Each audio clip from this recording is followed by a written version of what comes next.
We counted this morning, and there's about 145 quilts and wall hangings just here. That doesn't mean that's all that she's done. She's done more that's in California and Colorado and Elwood and Wisconsin and who knows where they all are. This was something that we as a family did to see, wow, our mom did all this for her family. I think Mom leaves all these things in terms of tradition and love of family and doing something with your hands, creating something. That kind of goes back to the thread that binds you together. I mean, that's really what binds us together and brings us together is the quilting part, the act of the quilting, but it's more than that because then it brings that, again, that joy that we enjoy something all together and we can spend time, lots of time together.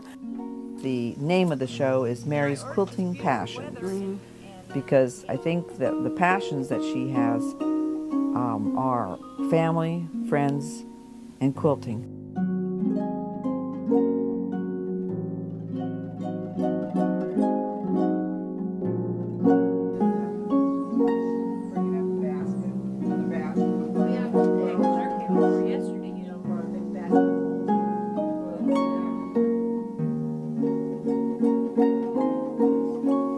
Can't believe it. Is this all I did?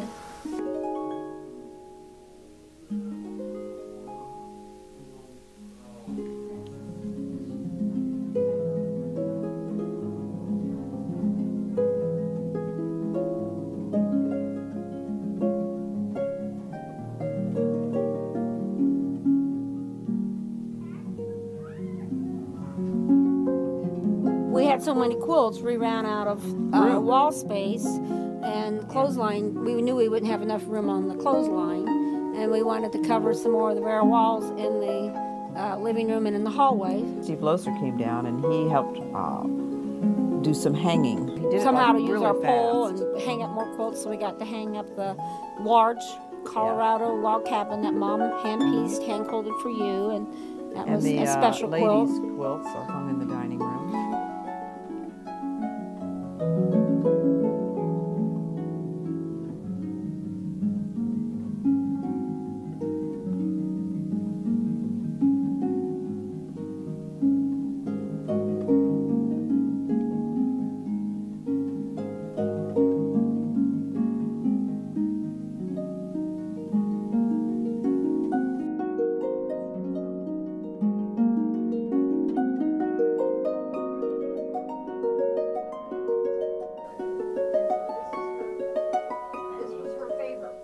She wore it. It just goes on and on. Larry's the oldest.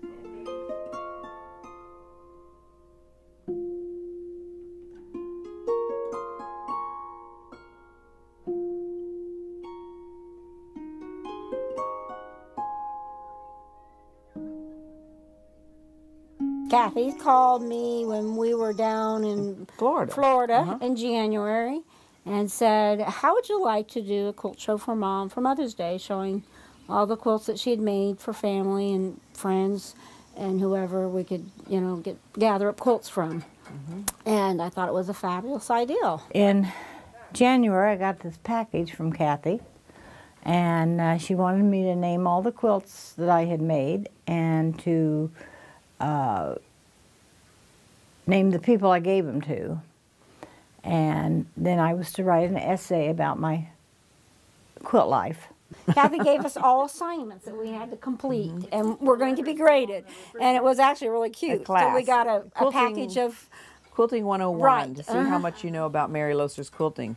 And I was going, I didn't know that when you wrote something back. And I told them that they couldn't talk to each other to take this test to see what they knew about Mom. Mom got an A+ on her Quilting 101. Karen got an A-. Dad was kind of a low A. I said it started in the 70s somewhere, so I'm presuming it's at least 30 years. I'd sewed before that, but nothing like quilts. I always wanted to, but there was too many other things going on and the kids were little. So we got started quilting, and Kathy has or had, where she lives, a quilt shop that we went to, and we did a lot of classes, and I still take classes because there's always something that you can learn out of each class, and I enjoy it, and I enjoy making all these quilts for my family and friends. And Karen eventually bought a quilt shop, and I got so interested in it. I do a lot of the piecing of items for Karen's shop. This one here, Karen had me to make the tops, and she would have me make, when she got new fabric in, she'd have me make something for the shop to go up on the wall or to take on their trips to the many quilt shows that they do. And I would piece the top, and then she'd send them someplace to be quilted because it takes too long to quilt one by hand. So that one, and then of course she got that line of fabric in, and I started making a whole lot of stuff out of that. This one's another one that I pieced for her, and she had someone to quilt, not hand quilt, to machine quilt for. She gets the patterns in and the fabric, and we have to get them up on the wall pretty quick. Obviously, if it wasn't for Mom, I would have never learned how to quilt. Or probably if it wasn't for Mom and Kathy and friends, it's not something that would have been something joyous for me to do, quilting. And then that kind of led to my interest in business. I love businesses, so it was a combination of the two. And I probably wouldn't have opened up a quilt shop if it hadn't been for something I enjoy with family and friends. And my mother had taught me. We went out to California. Then I think we've been through Oregon and through the different states out west, and she couldn't hardly pass by a quilt shop, and she'd have to go over to different quilt shops. I can't name all the places, but there've been some interesting ones. But she still goes, and she always compares it. Now she compares it in her memory with Karen's shop. And the beaters have to be flannels, and they have to be all... So we've seen some pretty nice ones. We travel and have done probably anywhere from an average of 20 quilt shows for the last 7 years. So as a vendor on the business side, but I see this show as more as a family tradition celebration and not a quilt show. And we wrestled with the idea, and then it didn't take us long to decide that this was not going to be a show that people paid for. Because that wouldn't be in keeping with Mom and her family and her Grandma Dome. Or the Quaker Fair. I mean, it really kind of came out of the birth, out of the Quaker Fair. I mean, that's what the Quaker Fair was about. The quilts were on show. We did the bean supper to raise the money for the church itself, but the quilts were really about the showing of quilts and coming in and enjoying and meeting the quilting ladies, the people who had put their heart and soul into the quilts that they made. So, right. And this is what this really was about. Years ago, they used to have what they call bazaars, and they would have a supper, and it was held in the upstairs of the church, and the women quilted. And then we sort of lost that for a few years and decided to get back into quilting again, and it evolved into plans to have a bazaar, and we decided to change it since it's been quite a few years and make it the Quaker Fair. So there's just a very few of us that work all through the year, but when Quaker Fair time comes, why, everybody in the neighborhood helps, not only our members but non-members, neighbors. We would meet, there was about 5 of us at first, and we'd meet in each other's home for an all-day thing. They did that years ago at the church, and the church is such an old building that it wasn't feasible for us to go up down there and go upstairs. So eventually, as we grew, and we finally grew into 11 people, I had it down at my home on the lower level of the basement, and the back side of the basement was level with the ground, so it made a nice place to quilt. And we hand quilted. We even hand pieced. I didn't do any machine piecing until later on, but we met twice a week. They came to my house and all day, and we'd always go someplace for lunch. Occasionally we'd have everybody bring in something, and And then we had we were making quilts for the Quaker Fair. And that went on for, I think, at least 12 years. And then gradually, because they were a lot older when they started, a lot of them are gone now. We enjoyed that, and I learned a lot from them because they were already good quilters. The girls wanted to have everything that I had made or even worked on, and when we go in the other room, I'll show you the ones that we made with the ladies, and I helped with those. Those weren't the ones that I made entirely. All these others is what I made entirely myself. Of course, this is Karen's quilt, but she commissioned the Farmers Institute group to make that one, and Kathy had us to make this one, and so we all worked on it. This is Harriet, one of the main people, and she's still living, but then all the rest of them are gone. This one I made just recently. I made that, what year? 2006. But I pieced it while we were in Florida, brought it home, put it in my frame, and hand quilted. These are all hand quilted in here. This is another one that the Quaker Ladies did, and we showed it at the Quaker Fair. That's Kathy's. This one here is Karen's, and first big quilt I made for David and Rose, and it was called the Heart 9 Patch.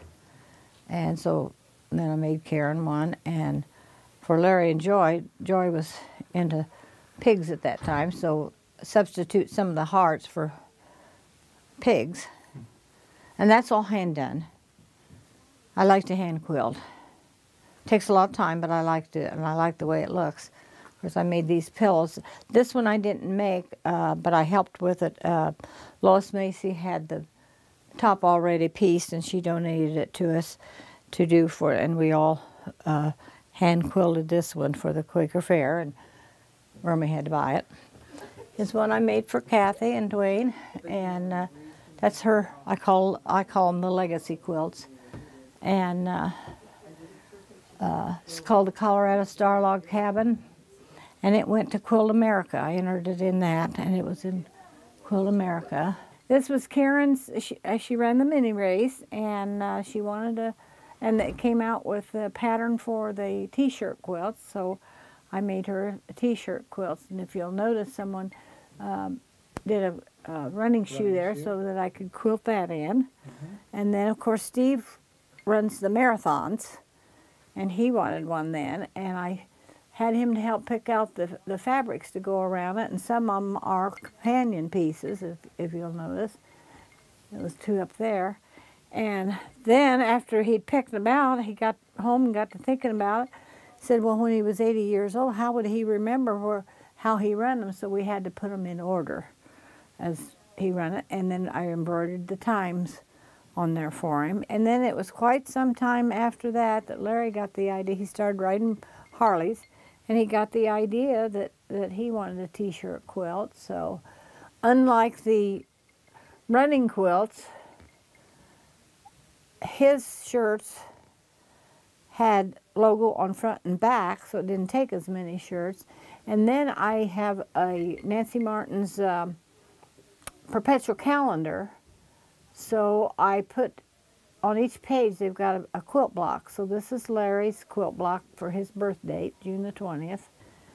So he's pretty proud of that. And then I made him, of course, he had some sweatshirts, and I didn't want those to go in the quilt because that would just be that much heavier to quilt. And so I made him some pillows out of a couple of his shirts, and I salvaged the labels, and I added the labels to those. This one's another one I call my legacy quilt, made for Lori, and this is the Birds in the Air. It's called Birds in the Air. And of course the 30s. The 30s are very popular over at Karen's shop, and goes back to my age too. I like it too. I like all those fabrics. I can remember a lot of these. I could remember a lot of these patterns in feed sacks. During the war, you couldn't buy a lot of fabric. I was in 4-H, and I had to make my project out of feed sacks, and I could recognize a lot of the patterns now. I find out, I'll be right back. Okay, okay. And this one I made for the girls over there when they were little. It was for Easter. And this was out of a book, and I think I've only made 2 things out of that book because it's very tedious. I did it on the machine, but hand quilted it. But all these little tiny pieces, it takes a lot of time. And this one here I made for Jordan. I made his sleeping bag, and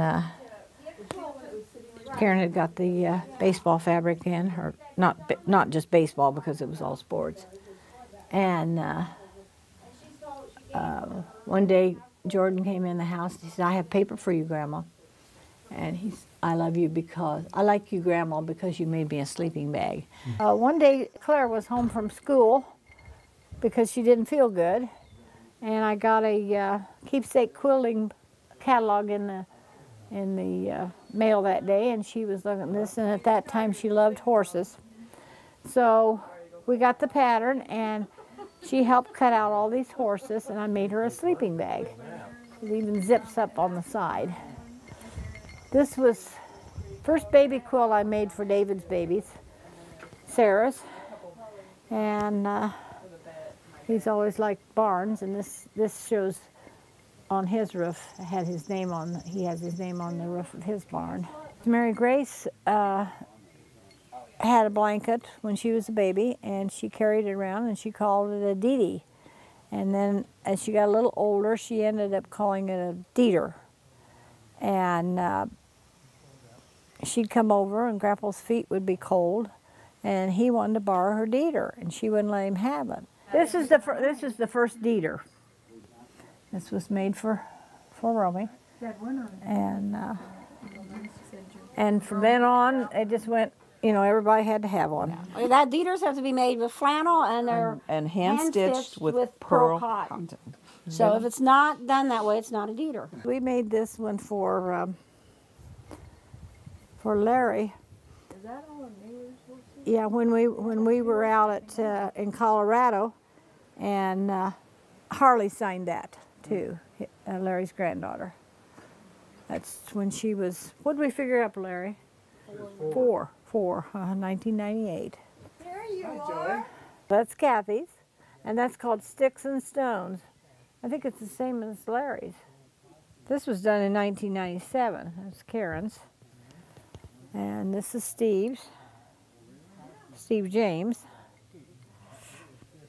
Adriana's was the next. I have lots of favorites, but this one it had a lot of meaning for me because it was done with her. When I come to make her Dieter, she wanted her grandma's flannel shirts in there. Her grandma, Busick, wore flannel shirts all the time. And this must have been her favorite because it was very thin, and I didn't know whether I was going to be able to put it in there or not. But I backed it with something before I put it together and quilted it. And in the heart here, all the little pieces are, well, most of them are pieces that was her flannel shirts. And then all the way around here, these triangles are from her grandma's favorite shirts, flannel shirts. Then the rest of them, I think you can tell right here, the rest of the blocks came from leftovers from Dieters of aunts and uncles and moms and dads' Dieters. Dieter is something that even other people outside of our family have gotten. And, Only special people. Special people, yeah. This one's kind of special. It doesn't look like much, but Stephen, when he was in junior high, I took a sheet, and he loved boating and the water and stuff like that, even way back then. And so I took this sheet, and then what they call a flannel blanket, and put it on the back, and you won't believe this, but I put an old electric blanket that we had in the center for batting. This was long before my career in quilting. And I stitched it with big stitches, didn't even have a frame or anything. Well, he used it and used it and used it, and it got, as he said, got thrown in the trash. And he took it out of there and was pretty upset because he wanted to preserve his quilt. Well, he says, I think Mom can fix that. So he brought it down. And with David's girls, They helped me design, put things on there to cover up the worn places, and because I took it all apart, and then I added a different bat and put some batting in it, and then quilted it with smaller stitches. I think David said it when he wrote something in the book that's in there, the guest book. He said, "Mom is the gold standard for people." Yes. Whenever your friends talk about one of you, it's usually talking about Karen and both of Kathy. you. Yeah, Karen and we- Kathy. But So we you- weren't like that in school when we were No, younger. in high We school, weren't- Kathy no. hated me in high school. I didn't hate you. I didn't I hate know, you. but We were just two different. There was nothing, yeah. There wasn't a binding to us. Actually, there wasn't, Yeah. because you were more interested in boys. And I was more interested in my girlfriends. And we did things That's together. true. Yeah, I was Because doing you the really, dating thing, you were in yeah. the dating thing, and I was with friends, or Yeah. my girlfriends were, we all hung out together. And then off to college. And then once we started that quilting, Yeah. and then it just, we And I think became best friends. Right. It was Mom who And- really got us interested in it. Yeah. One time when we were at Miss Mary's, the quilting cottage next to Karen's shop, we were all in the living room and the dining room. We were all sewing. This was years ago. And Denise Smith made the comment that, look at the generations. We had Claire and Mary, who were toddlers almost. We had other people, or like, I'm trying to think of all the people we had there, but there was a generation represented, from people that were 9 years of age to people who were in their 70s. And so just in that one space, in one time period, we were all sharing the same kind of love of quilting and sewing in one spot. All these different generations, Right. all these different decades. And Denise Smith was just awed by it. And I've always been awed by it, that, you know, Mom was able to bring that all together. Bring together, generation after generation together in one spot, doing something together that we all enjoy, not, singly what that generation enjoyed. Or, and then I think a lot of it goes back to it's something that holds all the family members together. I mean, that's what Family brings and us friends, together yeah. as family, friends, close relationships. And that quilts do that for us. It's a part of all of Yeah. our lives. It's just a common thing now. But I think in watching Mom, in the way she is with other people, I think that's that idea of giving back always. She's always given back to people. I think yesterday was a real testament, because, Sam Stark is a woman a friend that I met at the quilt shop. She's a customer of ours, but we've become friends. She lives in Zionsville. And so, she's like, oh, my adoptive mother. So, she's, and Heather Winger, the same thing. She's like, wants Mom to be her, she wants to be the adoptive child of Mother, So I think most of our friends Consider feel her that like a way. mother. They want to be adopted, and we have to bring more members into this family. Right. It's like Daria's sign-in yesterday said, she said something about She's a good passion, Child. She's a and she good said, daughter. This is Daria said, this is from your good daughter. So we share her. And I think she learned that also from her Grandma Dome. The idea of the love of people and sharing and giving back. And She gives more than what she takes. right. So Well, she's not a taker. I think, so I think that's the thing people find, is the comfort of that. Did you hear that? Yeah. That's the And I comfort think that she that's finds. the real legacy, is that she does set the standard of what it is to be a good person.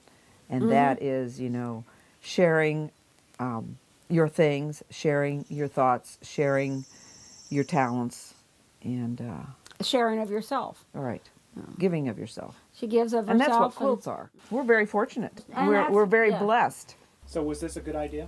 It was a Fabulous. tremendous idea.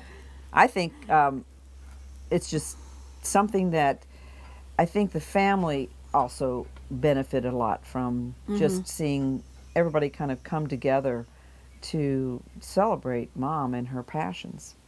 I thought too at the beginning. At first, I thought, "Oh gosh, this would be great—a way to have everybody come and people come to the show and attend the show.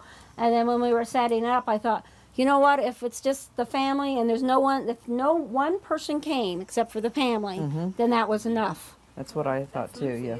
Yeah. Because I just felt like this was something that we as a family did to see, wow, our mom did all this for her family. And it was a celebration of her and her family. And she and Dad have made this the family that it is. A bunch of hooligans. Did you see that? Ruth wrote, I cannot believe you've done this in raising 6 hooligans.